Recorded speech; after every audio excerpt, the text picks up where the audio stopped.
La neige tombait lourdement sur Thann, un village oublié de la région d'Alsace, en cette aube du 14 janvier 1943. Le silence n'était brisé que par le crissement des bottes allemandes sur la glace et par les pleurs étouffés de femmes traînées hors de leur maison. Il n'y avait pas de cris, pas de résistance. Là, seulement la terreur muette de celle qui savait que cette nuit changerait tout à jamais. Parmi les capturés se trouvait Marguerite Roussel, 23 ans, enceinte de 6 mois. Elle n'appartenait pas à la résistance. Elle ne cachait pas d'armes. Elle ne transmettait pas d'informations. Elle n'était qu'une couturière vivant seule depuis que son mari, Henri, avait disparu au front en 1940. Mais quelqu'un l'avait dénoncée, et sous l'occupation allemande, une dénonciation suffisait. Un simple mot, un nom murmuré, et votre vie ne vous appartenait plus. Lorsque les soldats de la Wehrmacht enfoncèrent sa porte, Marguerite était assise à la table de la cuisine, cousant une couverture pour le bébé qu'elle attendait. La faible lumière d'une bougie éclairait son visage pâle, creusé par les privations de l'hiver. Un officier grand, aux yeux clairs et à la voix ferme, ordonna qu'elle se lève. Elle obéit, tremblante, sentant ses jambes se dérober sous elle. Il regarda son ventre proéminent, puis les papiers qu'il tenait dans ses mains, une liste avec 17 noms. Le sien était marqué en rouge comme une condamnation déjà prononcée. Vous êtes placé en détention sous suspicion de collaboration avec des éléments subversifs, dit l'officier sans la moindre émotion dans la voix. Marguerite tenta d'expliquer qu'elle ne savait rien, qu'elle était seule, qu'elle voulait seulement mettre son enfant au monde en paix. Il ne répondit pas. Il fit simplement un geste de la main et 2 soldats la saisirent par les bras, la traînant vers la rue glacée. Ses pieds glissèrent sur le sol gelé et elle sentit le froid mordant pénétrer à travers ses vêtements légers. Dehors, d'autres femmes attendaient déjà, alignées sous la menace des fusils. Certaines pleuraient en silence, les épaules secouées par des sanglots qu'elles tentaient de réprimer. D'autres gardaient les yeux fixés au sol, comme si elles essayaient de disparaître, de se fondre dans l'obscurité. Marguerite en reconnut quelques-unes. Simone, l'infirmière du village, enceinte de 7 mois, le visage marqué par l'épuisement. Hélène, épouse d'un professeur disparu, avec un ventre petit mais visible sous son manteau usé. Louise, seulement 19 ans, qui cachait sa grossesse sous un manteau large, les yeux rougis par les larmes. Il y avait aussi Juliette, Élise, Camille, toutes jeunes, toutes portant des enfants à naître, toutes coupables de rien d'autre que d'exister, d'avoir aimé, d'avoir espéré un avenir. La scène avait quelque chose de surréaliste. Les maisons du village, éteintes et silencieuses, semblaient assister impuissantes à cette rafle nocturne. Quelques rideaux bougèrent furtivement. Des visages apparurent brièvement aux fenêtres avant de disparaître aussitôt. Personne n'osait intervenir. Personne n'osait même regarder trop longtemps. La peur s'était installée dans chaque foyer, comme un locataire invisible qui dictait le silence. Si vous écoutez cette histoire maintenant, sachez que ce que vous êtes sur le point de découvrir a été caché pendant des décennies. Des noms, des dates et des documents ont été supprimés, effacés volontairement pour que personne ne puisse jamais prouver ce qui s'était réellement passé. Mais il existe des témoignages, il existe des archives, et il existe une vérité qui ne peut plus être tue. Si cette histoire vous touche, laissez un commentaire en disant d'où vous l'écoutez. Et si vous croyez que des histoires comme celle-ci doivent être racontées, abonnez-vous à la chaîne. Parce que le silence est complice de l'oubli. Les femmes furent poussées à l'intérieur d'un camion militaire couvert d'une bâche grise, taché et déchiré par endroits. Le moteur rugit dans la nuit, et le véhicule s'engagea sur la route menant hors du village, vers le nord. Personne ne savait où elles étaient emmenées. À l'intérieur du camion, l'air était dense, suffocant, chargé de la respiration haletante d'une vingtaine de femmes, entassées les unes contre les autres. L'odeur de sueur mêlée à la peur imprégnait tout. Le froid s'infiltrait par les déchirures de la bâche, mordant leur peau déjà engourdie. Marguerite serra la main de Simone qui était à ses côtés. « Elles vont nous relâcher », murmura Simone, plus pour elle-même que pour Marguerite, comme si répéter ces mots pouvait les rendre vrais. « Elles verront que nous n'avons rien fait. » Mais Marguerite ne répondit pas. Elle connaissait des histoires. Des histoires qui circulaient à voix basse dans les villages occupés. Des histoires de femmes qui disparaissaient sans laisser de traces, de camps où des civils étaient emmenés et ne revenaient jamais. Des histoires que personne ne croyait complètement, parce que les croire aurait signifié accepter que le monde était devenu fou, que l'humanité elle-même s'était perdu quelque part dans cette guerre interminable. Le camion s'arrêta après 2 heures de voyage chaotique sur des routes défoncées. Lorsque la bâche fut soulevée, Marguerite vit un portail de fer rouillé, entouré de barbelés et de tours de guet. Ce n'était pas un camp de concentration officiel, c'était quelque chose de plus petit, d'improvisé, de caché. Un endroit qui n'apparaîtrait sur aucune carte, qui ne recevrait aucune visite de la Croix-Rouge, qui n'existait pas officiellement. Un trou noir dans l'histoire où des vies pouvaient disparaître sans que personne ne pose jamais de questions. Les soldats ordonnèrent à toutes de descendre. Certaines trébuchèrent dans la neige en sortant, trop faibles pour garder l'équilibre. Marguerite aida Simone, qui pouvait à peine bouger, son corps alourdi par la grossesse et l'épuisement. Elle fut reconduite jusqu'à un baraquement de bois froid et humide, où des lits de paille étaient disposés en rangées. Il y avait des taches sombres sur le sol, des taches que Marguerite préféra ne pas regarder trop longtemps, ne pas essayer d'identifier. Une officière allemande entra dans le baraquement peu après. C'était une femme d'âge moyen, maigre, vêtue d'un uniforme impeccable et portant une expression dure, comme sculptée dans la pierre. Elle portait une planchette à pince. « Vous avez été amenés ici parce que vous représentez une menace pour l'ordre du Reich, dit-elle en français cassé mais compréhensible. Vous portez la semence de traître. Et le Reich ne peut permettre que cette semence grandisse et contamine notre avenir. » Les mots tombèrent sur les femmes comme des coups. Marguerite sentit son sang se glacer dans ses veines. Elle posa instinctivement les mains sur son ventre, comme pour protéger son enfant de ces paroles cruelles. L'officière continua, sa voix métallique résonnant dans le silence glacé du baraquement. « Vous passerez par des évaluations médicales, vous serez examinés, et ensuite, des décisions seront prises. Des décisions qu'il ne vous appartient pas de remettre en question. » Cette nuit-là, Marguerite ne put dormir. Allongée sur la paille froide et humide, elle entendait les sanglots étouffés des autres femmes, chacune enfermée dans son propre cauchemar. Elle pensait à Henri. Où était-il en ce moment? Était-il encore vivant? Savait-il qu'elle avait été capturée?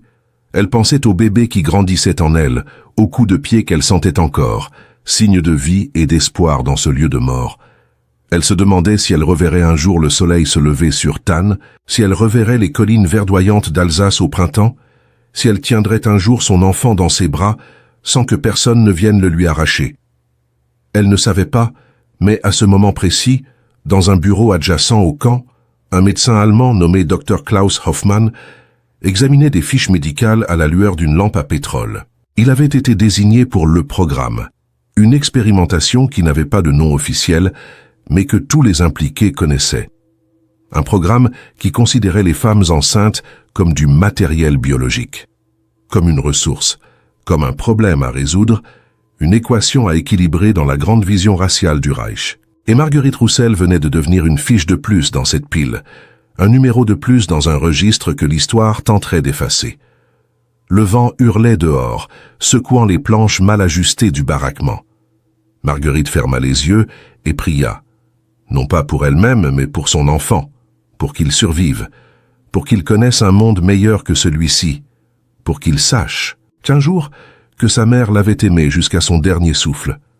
Mais que se passait-il réellement à l'intérieur de ce camp? Pourquoi les femmes enceintes étaient-elles considérées comme des menaces? Et que signifie purification du sang ennemi? Ce que vous êtes sur le point de découvrir dans les prochains chapitres n'est pas de la fiction. Ce sont des faits que les archives de la Gestapo ont tenté de dissimuler. Continuez à écouter et préparez-vous à connaître la vérité qu'ils ont tenté d'enterrer avec ces femmes. L'aube arriva sans couleur. Le ciel restait chargé, gris comme du plomb, et la neige accumulée sur les toits du camp donnait à l'endroit un aspect encore plus isolé du monde. Marguerite se réveilla avec le froid dans les os. Ses vêtements étaient humides, imprégnés de l'humidité glaciale qui montait du sol, et la paille qui servait de matelas n'offrait aucun confort. À ses côtés, Simone dormait encore, ou faisait semblant de dormir. Il était difficile de savoir. Dans un lieu comme celui-ci, le sommeil et l'éveil se confondaient dans une même brume de survie. À 6 heures du matin, une sirène stridente retentit dans tout le baraquement, déchirant le silence fragile. Les femmes furent sommées de se lever immédiatement. Des soldats frappaient aux portes avec leurs matraques, les pressant avec des ordres gutturaux et des menaces à peine voilées.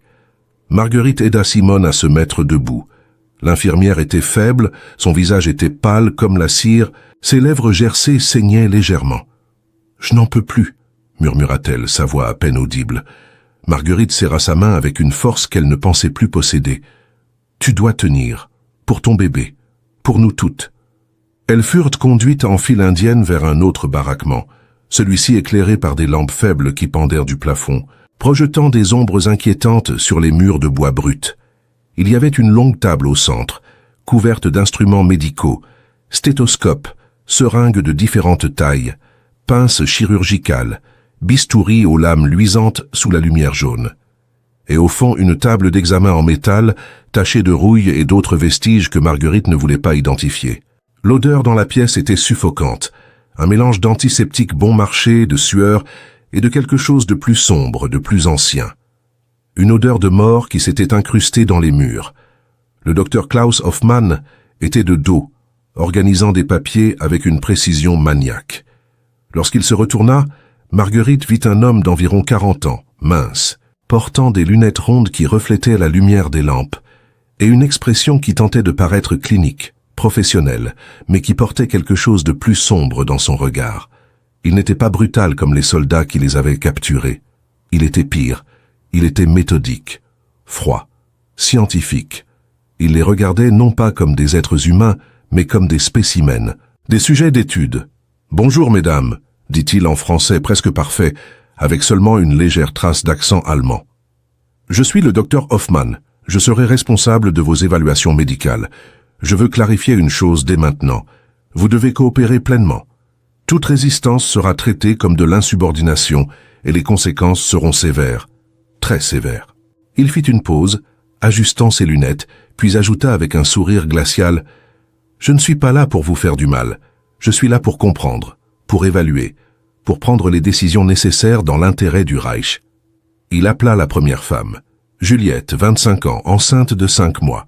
Une jeune femme aux cheveux châtains qui travaillait comme institutrice avant la guerre. Elle hésita, ses jambes tremblant visiblement, mais un soldat la poussa brutalement vers l'avant. Hoffmann ordonna qu'elle monte sur la table d'examen. Elle obéit, le corps secoué de tremblements incontrôlables. Il enfila des gants de caoutchouc avec des gestes lents et délibérés presque rituels. Il n'y avait pas de rideau, pas de paravent, pas de dignité. Les autres femmes furent forcées d'assister, alignées contre le mur comme des témoins silencieux d'un spectacle macabre. Hoffmann commença à examiner Juliette. Il mesurait son ventre avec un ruban métrique, prenait des notes dans un carnet, palpait des points précis avec une pression qui faisait grimacer la jeune femme. Il écoutait les battements du cœur du bébé avec un stéthoscope, hochant la tête comme s'il confirmait une hypothèse. Puis, sans prévenir, il prépara une seringue avec un liquide transparent.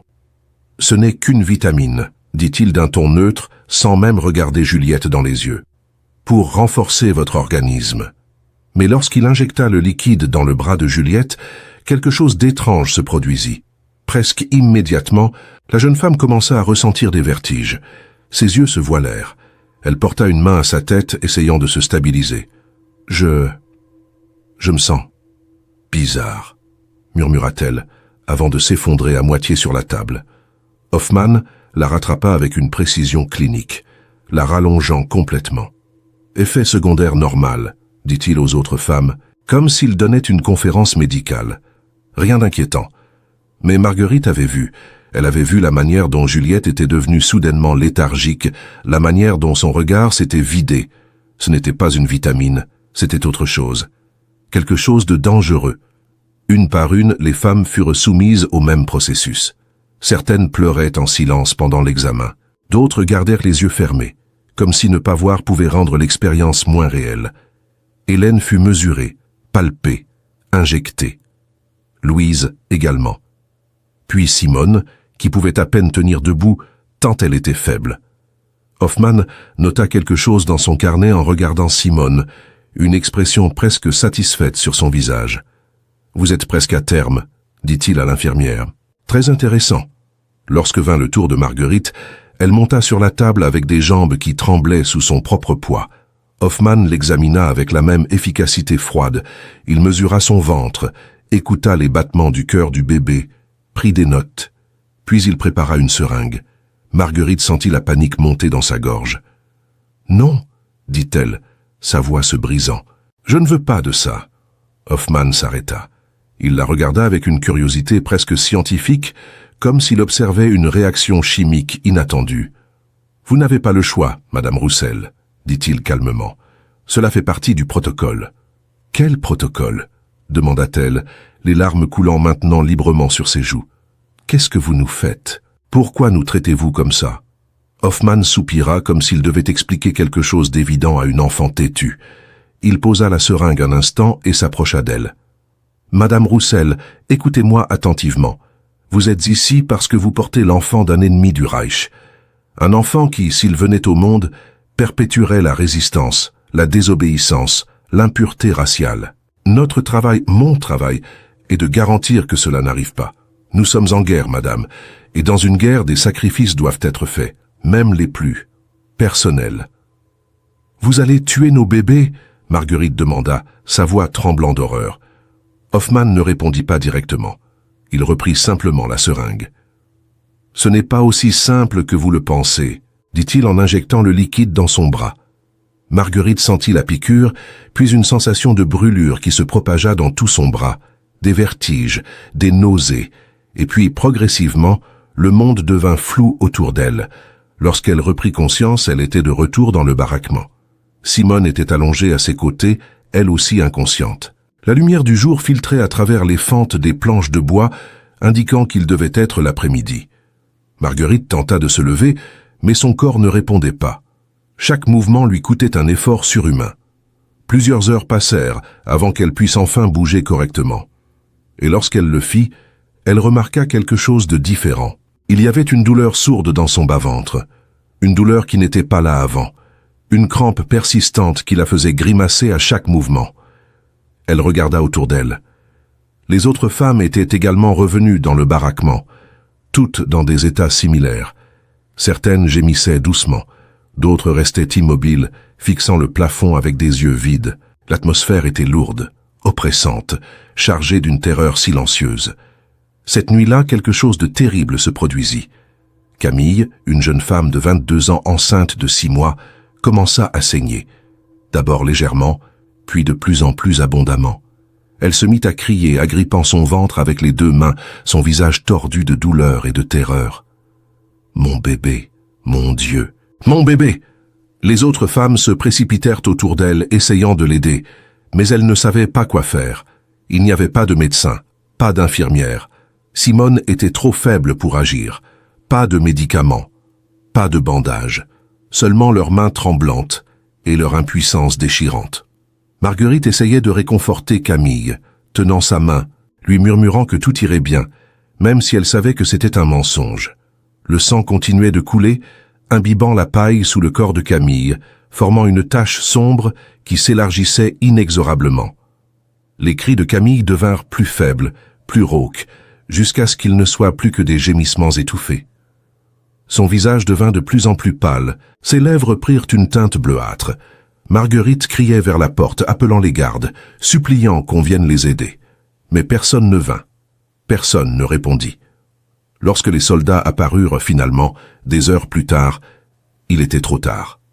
Camille était immobile, froide, ses yeux encore ouverts fixant le vide, morte, et avec elle, son enfant à naître. Les soldats regardèrent la scène avec indifférence, comme s'il s'agissait d'un incident banal, prévisible.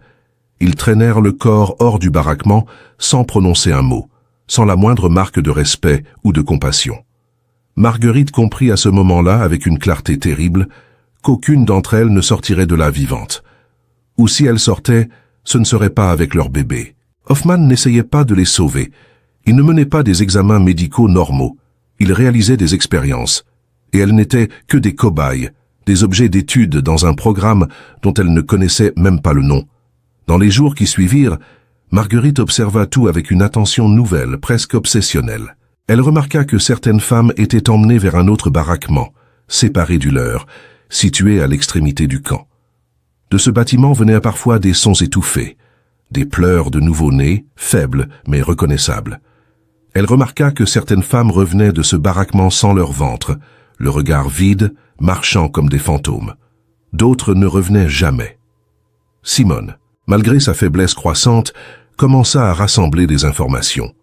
Elle parlait discrètement avec d'autres prisonnières, posait des questions prudentes aux gardes les plus jeunes, ceux qui semblaient encore avoir un reste d'humanité dans leurs yeux. Et elle découvrit quelque chose qui glaça le sang de Marguerite jusqu'aux os. Il ne tue pas tous les bébés. Simone chuchota une nuit, sa voix à peine audible dans l'obscurité du baraquement. Certains sont enlevés, emmenés, donnés à des familles allemandes, des familles loyales au régime. Ils veulent. Elle s'interrompit, avalant avec difficulté. Ils veulent germaniser les enfants, effacer leurs origines, les élever comme de bons petits Allemands. Marguerite sentit le monde s'effondrer autour d'elle. Son enfant, s'il survivait au processus, ne serait pas tué. Il serait volé, arraché à elle, élevé dans une famille qui lui apprendrait à haïr tout ce qu'elle était, tout ce qu'elle représentait. Il grandirait sans jamais connaître sa véritable mère, sans jamais connaître son véritable nom, sans jamais connaître l'amour qu'elle avait pour lui. Il faut sortir d'ici. Marguerite dit avec une détermination soudaine, d'une manière ou d'une autre, il faut s'échapper. Simone secoua la tête lentement, les larmes coulant silencieusement sur ses joues creusées. Il n'y a pas d'issue, Marguerite. Les barbelés, les gardes, les chiens. Et même si nous réussissions à sortir, nous sommes au milieu de nulle part. Nous ne survivrions pas à une nuit dehors dans ce froid. Elle marqua une pause, puis ajouta dans un murmure déchirant, « Il n'y a qu'une seule façon pour que cela se termine, Marguerite, et aucune de nous ne veut y penser. » Mais Marguerite y pensait déjà, parce qu'au fond, elle le savait, si elle n'agissait pas, elle mourrait. Ou pire encore, leurs enfants seraient volés, effacés, transformés en symboles vivants de la victoire du Reich. Et l'histoire ne saurait jamais ce qui s'était passé ici. Ces femmes deviendraient des noms oubliés, sur des listes jamais retrouvées, des fantômes sans sépulture. Cette nuit-là, allongée sur la paille humide, Marguerite posa ses mains sur son ventre et sentit les coups de pied de son enfant. Chaque mouvement était une promesse de vie, une affirmation d'existence contre toute cette mort qui les entourait. Elle murmura à voix basse, « Je te protégerai. Je ne sais pas comment, mais je te protégerai. Je te le promets. » Mais dans l'obscurité du baraquement, entourée par les pleurs étouffés des autres femmes, Marguerite savait que c'était peut-être une promesse qu'elle ne pourrait jamais tenir. Février 1943. Le froid s'intensifiait, mordant la chair jusqu'aux os, et avec lui le désespoir grandissait comme une ombre vivante. Marguerite ne reconnaissait plus son propre corps. Son ventre continuait de grossir, tendu et lourd, mais elle se sentait de plus en plus faible à chaque jour qui passait. Les injections de Hoffmann étaient devenues fréquentes maintenant, presque quotidiennes, et elle savait que chaque dose la rapprochait un peu plus de la fin. Son corps devenait un champ de bataille, où se jouait une guerre silencieuse qu'elle ne comprenait pas entièrement. Les autres femmes montrèrent des signes similaires de détérioration. Certaines avaient perdu leurs cheveux par poignées, d'autres développaient des éruptions cutanées étranges, des plaques rouges qui les démangeaient terriblement. Hélène avait commencé à cracher du sang le matin. Louise ne parlait plus du tout, fixant le vide avec des yeux morts. Le baraquement était devenu une antichambre de la mort, où chaque jour apportait une nouvelle horreur, une nouvelle raison de perdre espoir. Mais quelque chose changea lorsqu'une nouvelle prisonnière arriva au camp. C'était un matin glacial de la mi-février. Les portes du baraquement s'ouvrirent brutalement, et les gardes poussèrent à l'intérieur une femme d'environ 35 ans, aux cheveux noirs coupés courts, au regard encore vif, malgré les traces évidentes de violence sur son visage. Une ecchymose violacée couvrait sa joue gauche, et ses lèvres étaient fendues. Mais il y avait quelque chose dans sa posture, dans la manière dont elle regardait autour d'elle, qui suggérait une force intérieure que les autres avaient perdue. Son nom était Éliane Mercier, et elle n'était pas une simple civile. C'était une infirmière volontaire de la Croix-Rouge, qui avait été capturée après avoir tenté de documenter des abus contre des prisonniers dans un autre camp, près de Strasbourg. Elle portait avec elle quelque chose de précieux, quelque chose qu'elle avait réussi à cacher malgré les fouilles brutales. Une petite caméra photographique, pas plus grande qu'une boîte d'allumettes, dissimulée dans l'ourlet de sa robe, cousue avec tant de soin que même les mains les plus expertes auraient eu du mal à la trouver. Simone la reconnut immédiatement. Ses yeux s'élargirent de surprise, puis de soulagement. Eliane, murmura-t-elle lorsqu'elle put s'approcher d'elle sans attirer l'attention des gardes. Mon Dieu, Eliane, c'est vraiment toi? Les deux femmes s'étaient reconnues avant la guerre, travaillant ensemble dans un hôpital à Strasbourg. Elles avaient partagé des gardes de nuit interminables, des cas difficiles, des victoires médicales et des pertes déchirantes. Elles s'étaient perdues de vue en 1940, lorsque l'occupation avait fragmenté le pays et dispersé tant de vies. « Simone », répondit Eliane, sa voix rauque mais déterminée. « Je ne pensais pas te revoir dans de telles circonstances. » Elle regarda autour d'elle, observant les femmes enceintes épuisées, les conditions déplorables, l'atmosphère de mort qui imprégnait chaque recoin du baraquement. « Qu'est-ce qui se passe ici? Qu'est-ce qu'ils vous font ?» Simone lui expliqua tout en chuchotant rapidement. Les injections, les examens brutaux, la mort de Camille, la disparition d'autres femmes, les pleurs de bébés venant du baraquement isolé, les rumeurs selon lesquelles les enfants étaient enlevés pour être germanisés. Eliane écoutait, son visage devenant de plus en plus sombre à chaque révélation.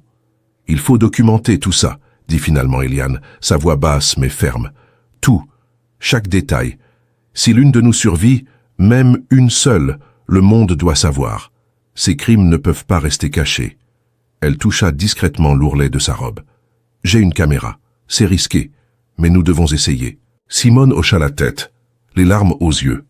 Pour la première fois depuis des semaines, elle sentit quelque chose ressemblant à de l'espoir. Pas l'espoir de survivre. Cela semblait de plus en plus improbable, mais l'espoir que leur souffrance ne serait pas vaine, que leur nom ne serait pas effacé, que l'histoire se souviendrait. Dans les jours qui suivirent, Eliane commença son travail clandestinement. Elle photographiait lorsque les gardes étaient distraits, durant les changements de quart, ou tard dans la nuit lorsque seuls quelques sentinelles ensommeillées patrouillaient le camp. Elle photographia les baraquements délabrés, les rangées de femmes enceintes affamées et malades, les instruments médicaux souillés de sang dans la salle d'examen.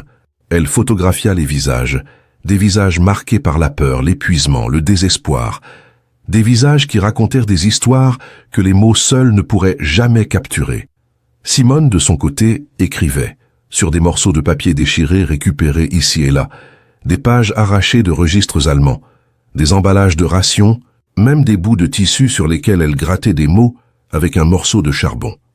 Elle documentait chaque nom qu'elle connaissait, chaque date importante, chaque procédure qu'elle avait observée. Elle décrivait les symptômes qu'elle voyait chez les femmes après les injections. Vertiges, nausées, saignements, contractions prématurées. Elle notait tout avec la précision d'une infirmière formée, sachant que ces détails médicaux pourraient un jour servir de preuves irréfutables. Marguerite les aidait comme elle le pouvait. Elle faisait le guet, avertissant discrètement Eliane lorsqu'un garde s'approchait. Elle aidait Simone à cacher les papiers sous la paille, dans les fissures des planches du baraquement, partout où ils pouvaient échapper à une fouille superficielle. Puis, une nuit, Eliane réussit à capturer l'image la plus importante de toutes. C'était lors d'un de ces moments où la vigilance des gardes se relâchait légèrement, vers 3 heures du matin, lorsque même les plus disciplinés commençaient à succomber à la fatigue. Une femme venait d'accoucher dans le baraquement médical. On entendait ses cris depuis leur propre baraquement. Eliane s'était faufilée dehors, se cachant dans l'ombre des bâtiments, progressant centimètre par centimètre vers la source de la lumière. À travers une fente dans les planches du baraquement médical, elle vit la scène. Hoffmann tenait un nouveau-né dans ses bras, un bébé qui criait faiblement, encore couvert du sang de la naissance. Face à lui se tenait un officier de la SS en uniforme impeccable, hochant la tête avec satisfaction. Hoffmann remit l'enfant à l'officier comme s'il s'agissait d'un simple colis, d'un objet transféré d'une main à l'autre. L'officier enveloppa le bébé dans une couverture grise et sortit par une porte arrière, où une voiture attendait, moteur tournant. Eliane réussit à prendre 3 photographies avant de devoir battre en retraite. Ses mains tremblaient tellement qu'elle n'était pas sûre que les images soient nettes, mais c'était mieux que rien. C'était une preuve tangible de ce qui se passait réellement dans ce camp. Marguerite fut témoin d'une scène similaire quelques nuits plus tard, mais de l'intérieur du baraquement. Elle ne put pas dormir, tourmentée par les crampes qui devenaient de plus en plus fréquentes. Elle regarda par une fente entre les planches et vit Hoffmann traverser la cour du camp, portant un paquet enveloppé, trop petit pour être autre chose qu'un enfant. Il le remit à un autre officier, échangea quelques mots qu'elle ne put entendre, puis retourna vers le baraquement médical d'un pas tranquille, comme s'il venait simplement de terminer une tâche administrative routinière. Quelque chose à l'intérieur de Marguerite se brisa à ce moment-là. Ce n'était plus abstrait. Ce n'était plus une rumeur, une possibilité terrifiante. C'était réel. C'était en train de se passer, encore, et son propre enfant serait le prochain. Elle le savait avec une certitude absolue qui lui coupait le souffle. Mars arriva avec une violence météorologique inhabituelle. Une tempête de neige balaya la région pendant 3 jours consécutifs, isolant complètement le camp du monde extérieur. Les rations alimentaires furent réduites de moitié. Le charbon pour chauffer les baraquements se fit rare. Les femmes se serraient les unes contre les autres la nuit, partageant leur chaleur corporelle dans une tentative désespérée de survivre jusqu'au matin. Ce fut durant cette tempête que Marguerite entra en travail. C'était prématuré. Elle n'en était qu'à 7 mois de grossesse. La douleur commença doucement, comme une crampe sourde dans son bas-ventre, puis s'intensifia rapidement, devenant des vagues de douleur si aiguës qu'elle ne pouvait plus respirer correctement. Elle agrippa le bras de Simone, ses ongles s'enfonçant dans la chair de l'infirmière. « Ça commence », murmura-t-elle, la terreur évidente dans sa voix. « Mon Dieu, Simone, ça commence. » Simone et Eliane agirent immédiatement. Elles installèrent Marguerite du mieux qu'elles purent, utilisant leur propre manteau comme couverture, déchirant des morceaux de tissu pour servir de linge. Mais il n'y avait pas de médecin pour les aider. Hoffmann était occupé ailleurs, probablement dans sa chambre chauffée, pensait amèrement Marguerite. Il n'y avait pas d'analgésique, pas d'instruments stérilisés, pas de conditions sanitaires appropriées, seulement 2 infirmières épuisées et terrifiées, et une douzaine de femmes qui regardèrent la scène avec leur propre peur reflétée dans leurs yeux. Le travail dura 8 heures, 8 heures d'agonie absolue. Marguerite criait, pleurait, serrait les mains de Simone, jusqu'à ce que les articulations blanchissent. La douleur était au-delà de tout ce qu'elle avait imaginé, une force primitive qui déchirait son corps de l'intérieur. Plusieurs fois, elle pensa qu'elle allait mourir, que son corps ne supporterait pas, que c'était la fin. « Tu dois pousser, Marguerite », répétait Simone encore et encore, sa propre voix brisée par l'émotion et l'épuisement. « Ton fils a besoin de toi. Il a besoin que tu sois forte encore un peu. Encore un peu. » Marguerite puisa dans des réserves de force qu'elle ne savait pas posséder.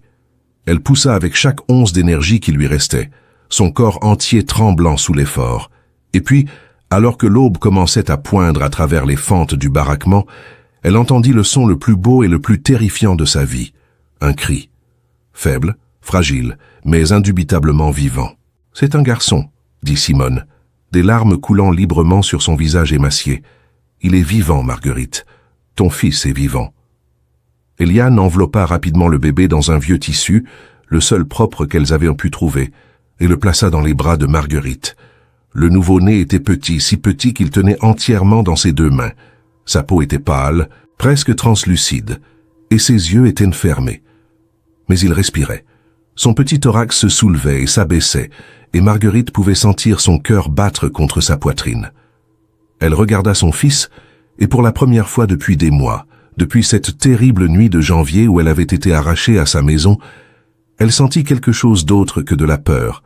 Elle sentit de l'amour. Un amour si intense, si pur, si absolu, qu'il balayait momentanément toute l'horreur qui l'entourait. C'était son fils, son enfant.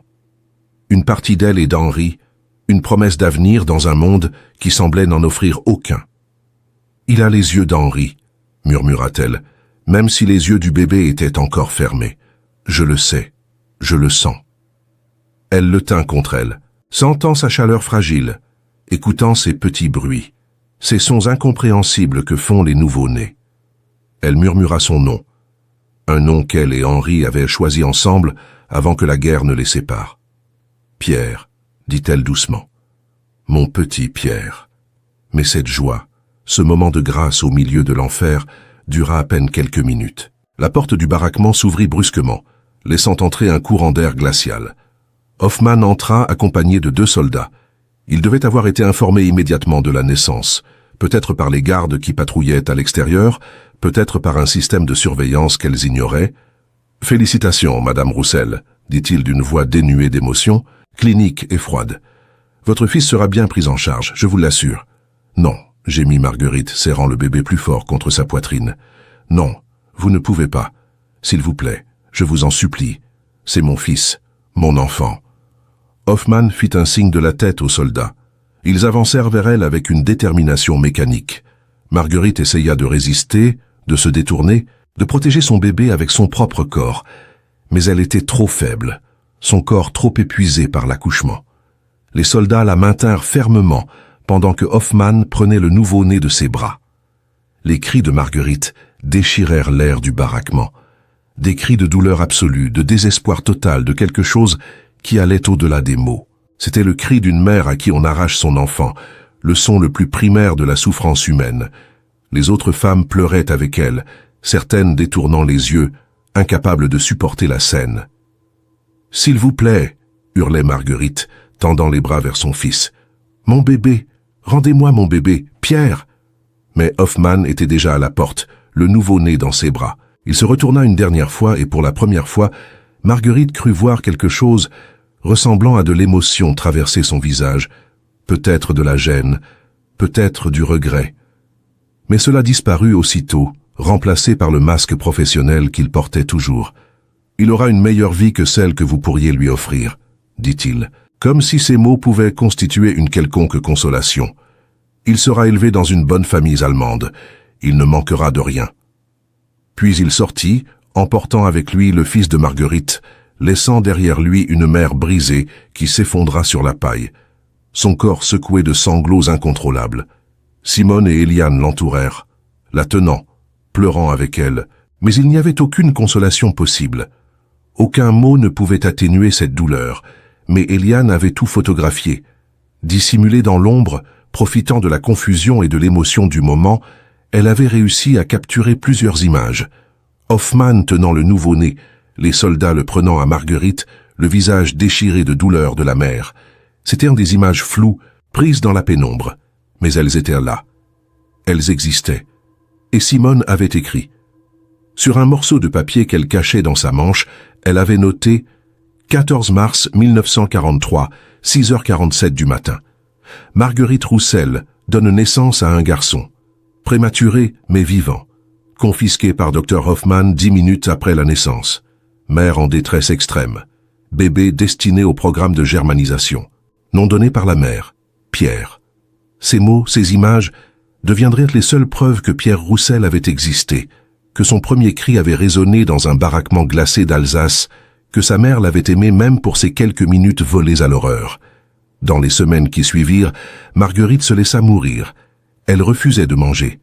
Elle restait allongée sur la paille, fixant le plafond, parlant parfois à son fils comme s'il était encore là. Les autres femmes essayèrent de l'aider, de la nourrir de force, mais elle refusait tout. L'infection s'installa, conséquence inévitable d'un accouchement dans de telles conditions insalubres. La fièvre monta. Son corps s'affaiblissait jour après jour. Simone resta à ses côtés jusqu'à la fin, tenant sa main, lui murmurant que son sacrifice n'aurait pas été vain, que son histoire serait racontée, que Pierre saurait un jour que sa mère l'avait aimé. Marguerite Roussel mourut le 28 mars 1943, 2 semaines après avoir donné naissance à son fils. Elle avait 23 ans. Ses derniers mots furent « Dites à Pierre, dites-lui que je l'aimais ». Son corps fut traîné hors du baraquement et jeté dans une fosse commune avec les autres femmes qui n'avaient pas survécu. Aucune cérémonie, aucune prière, aucune marque pour indiquer qu'elle avait existé. Mais son nom était écrit, dans les notes de Simone, dans la mémoire d'Eliane, dans l'histoire qui un jour serait racontée. Avril 1945. La guerre touchait à sa fin, mais pour beaucoup, le cauchemar continuait de vivre dans chaque battement de cœur, dans chaque respiration difficile. Lorsque les troupes alliées avancèrent à travers la région d'Alsace, libérant les villages un par un, elles découvrirent des décombres, des cendres et des silences qui criaient plus fort que n'importe quel témoignage. Le camp où Marguerite et des dizaines d'autres femmes avaient été détenues n'existait plus. Ou plutôt, il n'existait plus que comme des ruines fumantes, des squelettes noircis de bâtiments qui avaient été délibérément incendiés. Les Allemands avaient tout brûlé avant de fuir, dans une tentative désespérée d'effacer toute trace de ce qui s'était passé là. Ils avaient remis le feu au baraquement, aux documents administratifs, aux registres médicaux. Ils avaient détruit méthodiquement tout ce qui aurait pu servir de preuve, tout ce qui aurait pu les incriminer devant un tribunal futur. Mais l'histoire a une manière étrange de résister à l'oubli, de survivre même aux flammes les plus féroces. Des soldats français et américains marchaient parmi les décombres encore fumants, choqués par ce qu'ils voyaient. L'odeur âcre de la fumée se mêlait à quelque chose de plus sombre, de plus ancien, l'odeur de la mort qui s'était incrustée dans le sol lui-même. Il y avait des restes de baraquements carbonisés, leurs poutres noircies, pointant vers le ciel comme des doigts accusateurs. Des structures de barbelés tordues par la chaleur intense du feu. Et au centre de ce qui avait été autrefois le camp, une fosse commune à peine recouverte d'une mince couche de terre gelée. Lorsqu'ils commencèrent à creuser, poussés par un mélange de devoir et d'horreur, ils trouvèrent des corps. Beaucoup de corps. La plupart étaient des femmes, leurs ossements fragiles témoignant de malnutrition sévère. Certaines portaient encore des lambeaux de vêtements de maternité, déchirés et souillés de sang séché. Les médecins militaires qui examinèrent les restes déterminèrent que plusieurs de ces femmes étaient mortes pendant ou peu après l'accouchement, leur corps portant les marques d'intervention médicale brutale et d'infections non traitées. Ce fut le lieutenant américain James Crawford, un jeune officier de 26 ans, originaire du Massachusetts, qui découvrit la boîte métallique. Il déblayait les décombres de l'un des baraquements détruits, ses mains protégées par des gants épais, lorsqu'il aperçut quelque chose qui brillait sous les cendres grises. C'était une boîte de conserve rouillée, enterrée intentionnellement sous ce qui restait du plancher de bois. Elle avait été placée là avec soin, protégée par des pierres disposées autour d'elle, pour la préserver du feu qui avait ravagé le reste du bâtiment. Crawford appela ses supérieurs d'une voix tendue. Le capitaine Morrison et le commandant français Leclerc s'approchèrent rapidement. Avec des mains tremblantes, non pas de froid mais d'une anticipation mêlée d'appréhension, ils ouvrirent la boîte. À l'intérieur, il y avait des papiers soigneusement pliés, protégés par un morceau de toile cirée, qui avait miraculeusement préservé leur lisibilité. Et des photographies, petites, certaines floues, d'autres étonnamment nettes, mais toutes incontestablement réelles. Crawford déplia les papiers avec la délicatesse d'un archéologue manipulant un artefact ancien. L'écriture était tremblante par endroits, ferme dans d'autres, comme si la personne qui avait écrit ces mots avait lutté contre l'épuisement et la peur pour terminer sa tâche. C'était l'écriture de Simone. Elle avait tout documenté. Chaque nom qu'elle connaissait, chaque date qu'elle pouvait se rappeler, chaque procédure médicale qu'elle avait observée. Elle avait décrit en détail les injections forcées, les substances inconnues administrées aux femmes enceintes, les effets secondaires dévastateurs, saignements soudains, contractions prématurées, fausses couches induites, décès par infection ou hémorragie. Elle avait noté le protocole de Hoffman avec la précision d'une infirmière professionnelle, les mesures systématiques des ventres, les tests sanguins réguliers, les observations cliniques notées dans ses carnets. Elle avait documenté le transport des nouveau-nés vers des familles allemandes, le processus de germanisation des enfants considérés racialement acceptables, la destruction pure et simple de ceux qui ne l'étaient pas. Elle avait écrit jusqu'au dernier jour de sa vie. La dernière entrée, datée du 3 mars 1945, disait simplement « Simone Dubois, infirmière âgée de 29 ans. Je sais que je vais mourir bientôt. L'infection s'est propagée trop loin. Mais cette boîte survivra. Que quelqu'un raconte notre histoire, que quelqu'un dise leur nom, Marguerite Roussel, Juliette Moreau, Hélène Garnier, Camille Bertrand, Louise Lefebvre.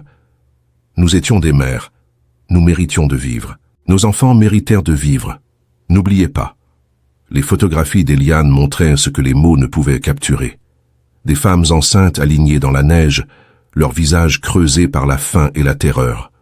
Hoffman, dans sa blouse blanche, tenant un nouveau-né dans ses bras, le remettant à un officier SS, la table d'examen métallique couverte de taches sombres. Et une image que Crawford ne pourrait jamais oublier, même des décennies plus tard.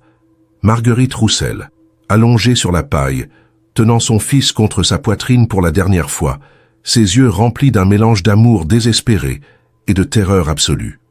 Crawford, qui avait combattu à travers toute l'Europe, qui avait vu la mort sous des formes innombrables, se retrouva les larmes aux yeux en regardant ces images. « Mon Dieu, murmura-t-il, mon Dieu, qu'est-ce qu'ils leur ont fait ?» Les documents furent immédiatement transmis aux autorités supérieures. Ils remontèrent la chaîne de commandement militaire, de Crawford au capitaine Morrison, au colonel Davies, puis au bureau des services de renseignement alliés à Paris. De là, ils furent envoyés aux enquêteurs qui rassemblaient des preuves pour les procès de Nuremberg, ces tribunaux qui devaient juger les crimes de guerre nazis et établir une nouvelle norme de justice internationale. Mais lorsque le dossier sur le camp de Thann arriva sur les bureaux surchargés de Nuremberg, c'était déjà l'été 1946. Les grands procès étaient en cours ou terminés. Les principaux criminels de guerre, Göring, Hess, Ribbentrop, Keitel, étaient déjà jugés ou condamnés. Les tribunaux étaient submergés par des milliers de cas, des montagnes de preuves documentant l'horreur systématique du régime nazi. Le dossier de Thann, aussi terrible fut-il, fut classé comme preuve supplémentaire et rangé dans une boîte d'archives, aux côtés de centaines d'autres témoignages de camps plus petits, moins connus, mais tout aussi terribles. Il rejoignit le silence administratif des preuves non poursuivies, des crimes reconnus mais non jugés, des victimes comptées mais non vengées. C'était la réalité amère de l'après-guerre. Il y avait eu trop d'horreurs, trop de crimes, trop de victimes pour que la justice puisse atteindre chacun des coupables. Le docteur Klaus Hoffmann ne fut jamais jugé. Il ne comparut jamais devant un tribunal. Il ne fut jamais confronté aux photographies d'Eliane ou aux notes accusatrices de Simone. Lorsque les troupes alliées avancèrent vers l'Alsace début 1945, Hoffmann reçut l'ordre d'évacuer le camp. Il détruisit systématiquement tous les documents officiels qu'il possédait, brûla ses carnets de notes médicales, ordonna l'incendie des baraquements, puis il disparut. Les rapports des services de renseignement français et américains suggèrent qu'il s'enfuit d'abord vers le sud de l'Allemagne, probablement Munich, où il se cacha parmi les millions de réfugiés et de soldats démobilisés qui encombrèrent les routes dans le chaos de la défaite allemande. De là, il aurait traversé la frontière autrichienne en utilisant de faux papiers, puis aurait disparu complètement de la surveillance alliée. Certains témoignages non confirmés le placent en Argentine en 1948, vivant sous une fausse identité dans une communauté d'expatriés allemands à Buenos Aires. D'autres rapports mentionnent un médecin allemand correspondant à sa description au Paraguay dans les années 1950. Mais aucune de ces pistes ne fut jamais confirmée. Hoffmann avait bénéficié des mêmes réseaux de soutien qui avaient permis à tant d'autres criminels nazis d'échapper à la justice. Des réseaux organisés par d'anciens SS, financés par de l'or volé, facilités par des complices dans l'Église catholique et dans certains gouvernements sud-américains. Il ne fut jamais capturé. Il ne paya jamais pour ses crimes. Il mourut probablement paisiblement dans son lit, des décennies plus tard, sous un faux nom, sans jamais avoir été inquiété. Mais Simone avait laissé son nom. Elle avait décrit son apparence physique, ses méthodes, ses paroles exactes, et même si la justice humaine ne l'atteignit jamais, son nom resta inscrit, dans les archives, dans les témoignages, dans la mémoire collective de ceux qui refusaient d'oublier. Klaus Hoffmann devint un nom synonyme d'inhumanité médicale, un rappel que le serment d'Hippocrate peut être trahi, que la science peut être pervertie au service du mal le plus absolu. En 1947, 2 ans après la fin de la guerre, un journaliste français nommé André Moreau réussit à obtenir l'accès aux documents de Simone et aux photographies d'Eliane. Il était un journaliste d'investigation tenace, connu pour son refus de laisser tomber une histoire une fois qu'il en avait saisi l'importance. Après des mois de recherche, de demandes officielles ignorées, de portes fermées et de silence bureaucratique, il obtint enfin la permission de consulter les archives militaires françaises. Ce qu'il y découvrit le hanta pour le reste de sa vie. Il passa des semaines à étudier chaque document, chaque photographie, à recouper les témoignages, à chercher des survivants qui pourraient confirmer les faits. Il retrouva Eliane Mercier, qui vivait alors dans un sanatorium à Lyon, souffrant de tuberculose contractée durant sa détention. Elle était mourante, son corps émacié consumé par la maladie, mais son esprit restait lucide. Elle confirma chaque détail, ajouta des informations que ses notes n'avaient pas pu capturer, pleura en se remémorant les visages des femmes qu'elle n'avait pas pu sauver. En novembre 1947, Moreau publia un long article dans Le Monde, l'un des journaux les plus respectés de France. L'article portait le titre « Les mères oubliées de Thann, le crime silencieux de l'occupation allemande ». Il était accompagné de plusieurs des photographies d'Eliane, celles qui pouvaient être publiées sans violer la dignité des victimes, et d'extraits des notes de Simone. L'impact fut immédiat et profond. L'article fut lu par des centaines de milliers de personnes à travers la France.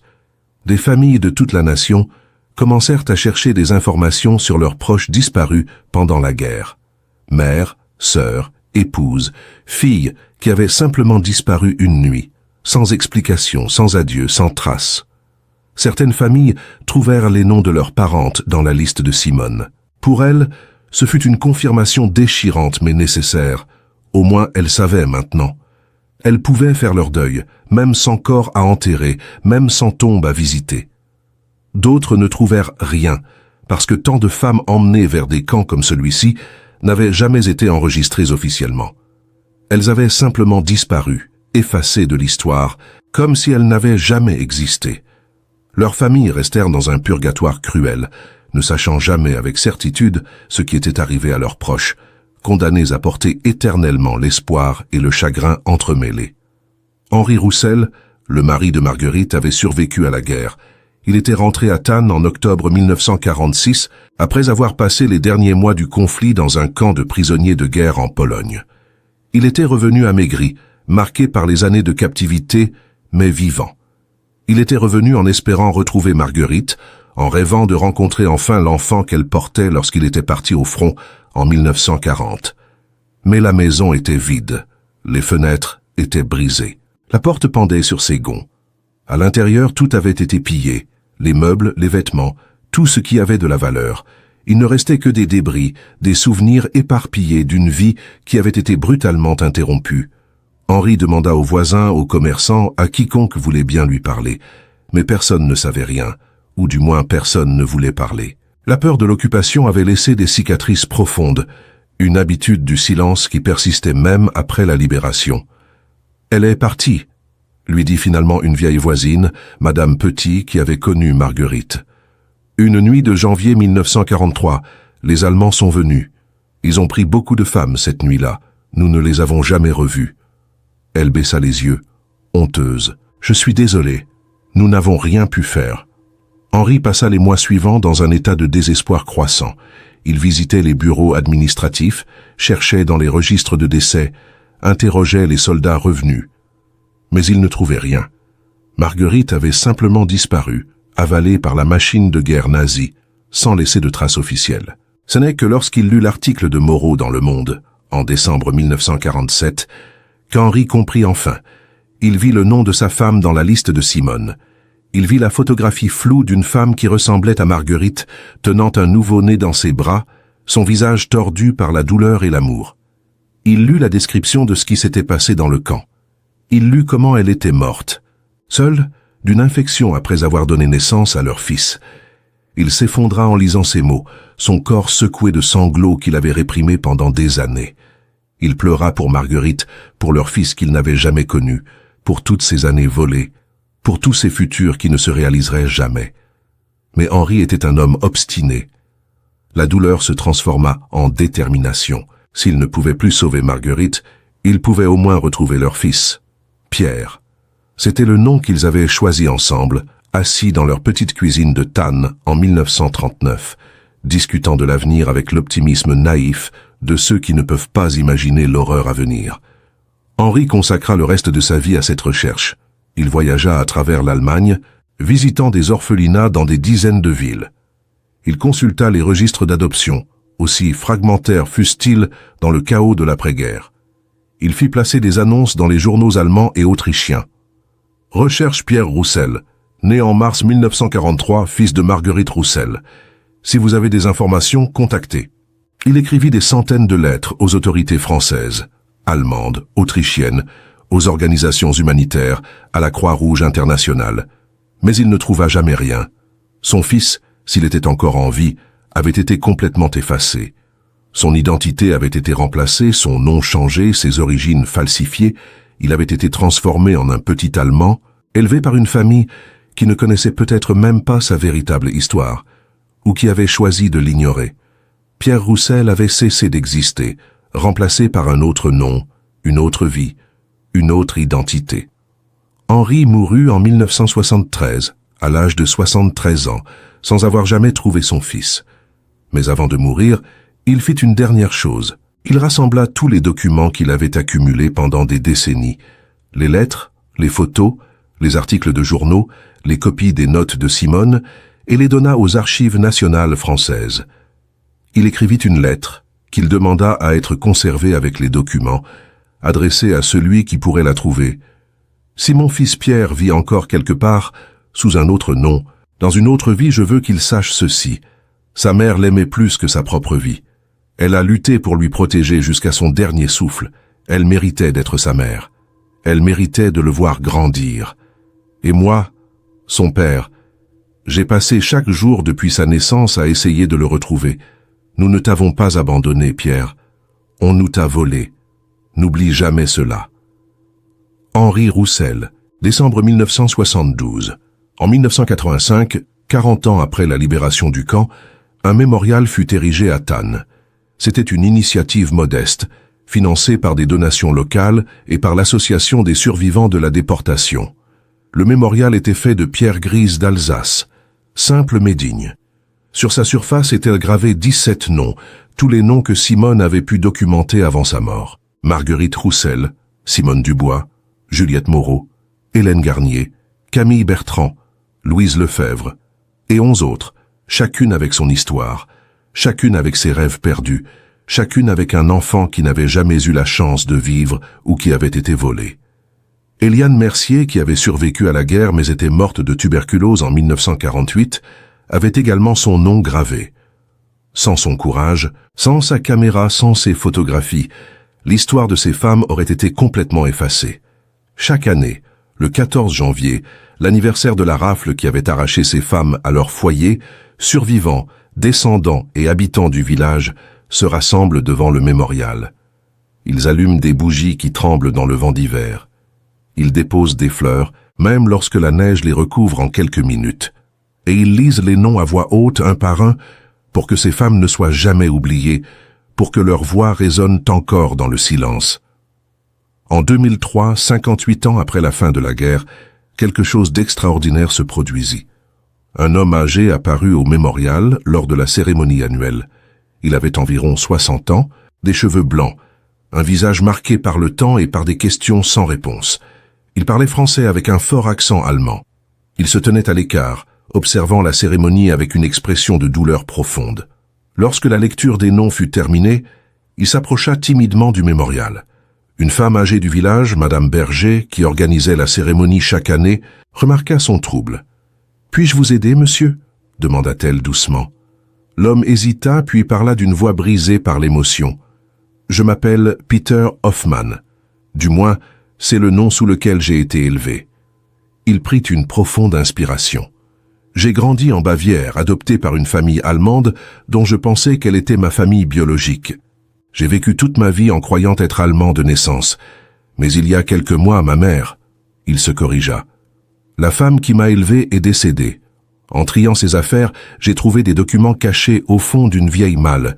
Des documents qui révélaient que j'avais été transféré d'un camp en Alsace en mars 1943. Que ma mère biologique était française. Que mon vrai nom pourrait avoir été différent. » Madame Berger sentit son cœur se serrer. « Savez-vous quelle était votre date de naissance ?» Les documents disent le 14 mars 1943. Un silence tomba sur le petit groupe rassemblé autour du mémorial. Madame Berger échangea un regard avec les autres organisateurs. « Monsieur, dit-elle doucement, il y a un nom sur ce mémorial qui pourrait vous concerner, Marguerite Roussel. Selon les témoignages que nous avons, elle a donné naissance à un fils exactement à cette date, dans le camp. Son fils lui a été enlevé peu après la naissance. » Peter Hoffmann s'approcha du mémorial, ses jambes tremblantes. Il regarda les noms gravés dans la pierre jusqu'à ce qu'il trouve celui de Marguerite Roussel.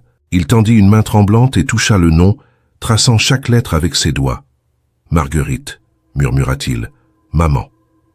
Il n'y avait aucune certitude absolue, aucun test ADN possible, après tant d'années sans corps à comparer. Aucune preuve documentaire définitive reliant Peter Hoffmann au fils de Marguerite Roussel. Mais dans son cœur, Peter savait. Il savait avec la certitude profonde qui transcende la logique et l'épreuve. Il resta devant le mémorial pendant des heures ce jour-là, même après que tous les autres soient partis. Il pleura pour la mère qu'il n'avait jamais connue, pour les 60 années volées, pour toutes les questions qui ne recevraient jamais de réponse. Il pleura pour l'enfant qu'il avait été, arraché à sa mère quelques minutes après sa naissance. Il pleura pour la femme qui était morte en murmurant son nom, un nom qu'il n'avait jamais porté. Avant de partir, il laissa une rose rouge sur la pierre, juste à côté du nom de Marguerite Roussel, et il fit une promesse à voix haute, même si personne ne l'entendait. « Je ne vous oublierai pas. Je raconterai votre histoire. Votre sacrifice ne sera pas vain. » Les archives de la Gestapo, celles qui ont survécu aux destructions de la fin de la guerre, confirment que des programmes comme celui de Hoffmann ont existé. Ils n'étaient pas officiels dans le sens où ils n'apparaissaient pas dans les organigrammes bureaucratiques du Reich. Ils ne recevaient pas de budget formel. Ils n'étaient pas discutés dans les réunions ministérielles officielles, mais ils étaient réels. Ils se déroulaient dans des camps improvisés, cachés, qui n'apparaissaient sur aucune carte, qui n'étaient mentionnés dans aucun rapport officiel. Des endroits où les règles ordinaires de la bureaucratie nazie ne s'appliquaient pas, où des médecins zélés pouvaient mener leurs expériences sans supervision, où des femmes enceintes étaient traitées comme du matériel biologique, comme des problèmes à résoudre dans le grand projet de purification raciale du Reich. Certaines femmes ont vu leur bébé tué in utero par des injections chimiques, d'autres ont été forcées d'accoucher prématurément, et leurs enfants ont été soit tués immédiatement, soit transférés vers le programme Lebensborn, s'ils étaient considérés comme racialement acceptables. Beaucoup de mères sont mortes d'infection, d'hémorragie ou simplement de désespoir. Un phénomène que les médecins ont documenté mais n'ont jamais pu expliquer scientifiquement. Cette capacité qu'a le corps humain de simplement abandonner lorsque l'esprit ne peut plus supporter la douleur. Et la plupart de ces histoires n'ont jamais été racontées, parce que les documents ont été brûlés, parce que les témoins sont morts, parce que le monde était trop occupé à se reconstruire après la guerre pour enquêter sur chaque crime, chaque camp, chaque victime oubliée dans les marges de l'histoire. Mais Simone a écrit, Eliane a photographié. Marguerite a résisté jusqu'à la fin avec la seule arme qui lui restait, son amour pour son fils. Aujourd'hui, les historiens estiment que des centaines, peut-être des milliers de femmes françaises enceintes ont été victimes de programmes similaires pendant l'occupation allemande. Mais les chiffres exacts ne seront jamais connus.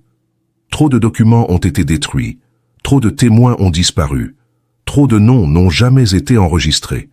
Ce qui reste, ce sont des fragments, des témoignages rares sauvés miraculeusement, des photographies floues prises dans l'ombre, des lettres écrites en tremblant par des mains affamées et des mémoriaux silencieux dans des villages oubliés, où des noms gravés dans la pierre sont la seule preuve que ces femmes ont existé, qu'elles ont aimé, qu'elles ont souffert, qu'elles ont résisté. Marguerite Roussel était l'une d'entre elles. Son histoire, comme celle de tant d'autres, a failli être complètement effacée, consumée par les flammes de la destruction nazie, ensevelie sous les décombres de l'histoire, mais elle ne l'a pas été, parce que quelqu'un a écrit, quelqu'un a photographié, quelqu'un s'est souvenu. Et maintenant, 80 ans plus tard, sa voix résonne encore, non pas comme un cri de vengeance, elle était au-delà de cela, mais comme un murmure de résistance, un rappel que même dans les ténèbres les plus profondes de l'histoire humaine, il y a eu des gens qui ont lutté, qui ont aimé, qui ont refusé d'être effacés. Le nom de Marguerite Roussel est gravé dans la pierre à Thann, et tant qu'il y aura quelqu'un pour le lire, tant qu'il y aura quelqu'un pour raconter son histoire, elle n'est pas morte en vain. Elle a résisté. Avec chaque battement de son cœur, avec chaque souffle difficile, avec chaque instant où elle a tenu son fils contre elle malgré la certitude qu'il lui serait arraché, elle a résisté. Et sa résistance maintenant est la nôtre. Nous résistons à l'oubli. Nous résistons au silence. Nous résistons à l'idée que ces vies, ces souffrances, ces amours peuvent simplement disparaître sans laisser de traces, parce que le silence est la plus grande arme de l'oubli. Et la mémoire têtue, persistante, qui refuse de lâcher prise, est la seule forme de justice que nous pouvons encore offrir à celles qui n'en ont jamais eu. Le 14 janvier, chaque année, des bougies sont allumées à Thann, et dans leur lumière fragile qui tremble contre le vent d'hiver, on peut presque entendre leur voix. Marguerite, Simone, Eliane, toutes ces femmes dont les noms sont gravés dans la pierre, Elles murmurent « Nous étions là. Nous avons existé. Nous avons aimé. N'oubliez pas. » Et nous répondons, à travers les décennies, à travers la distance qui sépare leur souffrance de notre confort, nous nous souvenons, nous raconterons votre histoire, vous ne serez pas oubliés, c'est tout ce que nous pouvons faire, mais c'est aussi tout ce qu'elles ont demandé. Cette histoire que vous venez d'entendre n'est pas simplement un récit du passé.